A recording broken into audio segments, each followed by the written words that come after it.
20-year-old Jonathan Gerald of Radford, Virginia is behind bars after allegedly assaulting a female victim. At around 10:15 a.m. on Sunday the 1st of January, authorities responded to a residence on the 2000 block of 2nd Street on a report of a disturbance. Jonathan had reportedly made threats to shoot law enforcement and himself if police were called to the home. When officers arrived, they established a perimeter and tried to talk with Jonathan, who barricaded himself inside the house. The on-scene investigation revealed that Jonathan had assaulted a female victim prior to the disturbance call being placed. The Radford City Police Department SWAT team was called, along with crisis negotiators from Virginia State Police. Virginia Tech Police also assisted during the incident. After nearly a 5-hour standoff, Jonathan was taken into custody. None of the officers or the suspects suffered any injuries during the incident. Jonathan was transported to the New River Valley Regional Jail, where he is charged with domestic assault and battery. Other details such as Jonathan's relationship with the victim and the extent of the injuries was not publicly disclosed. Radford City Police Chief Jeff Dodson said, "I'm truly appreciative for the Virginia State Police and Virginia Tech Police Department for their assistance during today's incident. I'm thankful for the skills and training of our SWAT team members in working to bring this critical incident to a peaceful resolution today." 24-year-old Angus Brown is behind bars and is accused of killing his 62-year-old father David Brown at their family home with a hatchet earlier this week. At just before 6 a.m. on Monday the 2nd of January, the authorities responded to a home in the 17,000 block of Twin Oaks Place in Hamilton, Virginia on a reported stabbing.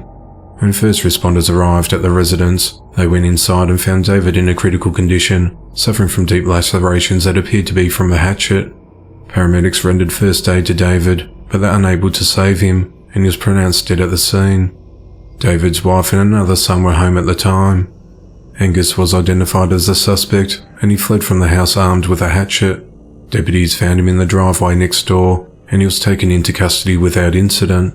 Detectives are trying to piece together the events leading up to the murder and what the motive may have been as they question witnesses. Sam Shinalda, a spokesman for the Loudoun County Sheriff's Office, said that the father and son potentially could have been in an argument, but we don't know because it's still early in the investigation, he said. Nan Zhang, the Browns' neighbour, said he was asleep next door when he heard a commotion, looked outside and saw police arresting someone in his driveway. There was a flash and I saw them chasing him, he said. I saw a police officer get someone down on the ground. He was shocked to learn that his neighbour was murdered. Nan has lived beside the Browns for 8 years. When we moved into the neighbourhood, the Browns welcomed us with a homemade apple pie, he said. Since then, Nan said he regularly saw David out for walks with his 2 large dogs, who he doted upon. Loudoun County Sheriff Mike Chapman said, "We don't have a lot of murders here in Loudoun County, so to start off the year this way is really tragic," he said. Angus is charged with murder and shoot, stab, cut or wound in the commission of a felony. He's been held at the Loudoun County Adult Detention Center without bond. The Danville Police Department in Virginia is investigating a murder-suicide that happened on New Year's Eve.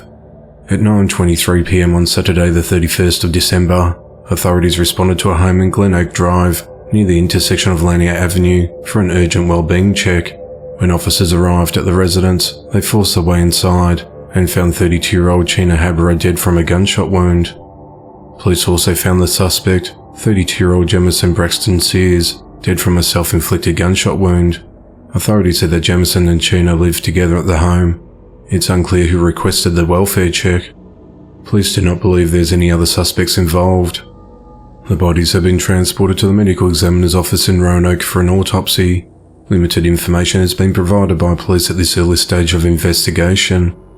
In a tribute to Chena, her family said she was always a happy and vibrant person and brought joy to all those who knew her. She'll always be remembered as a kind-hearted and loving mother, daughter, sister and friend. She's survived by a daughter, father, brother and stepdaughter.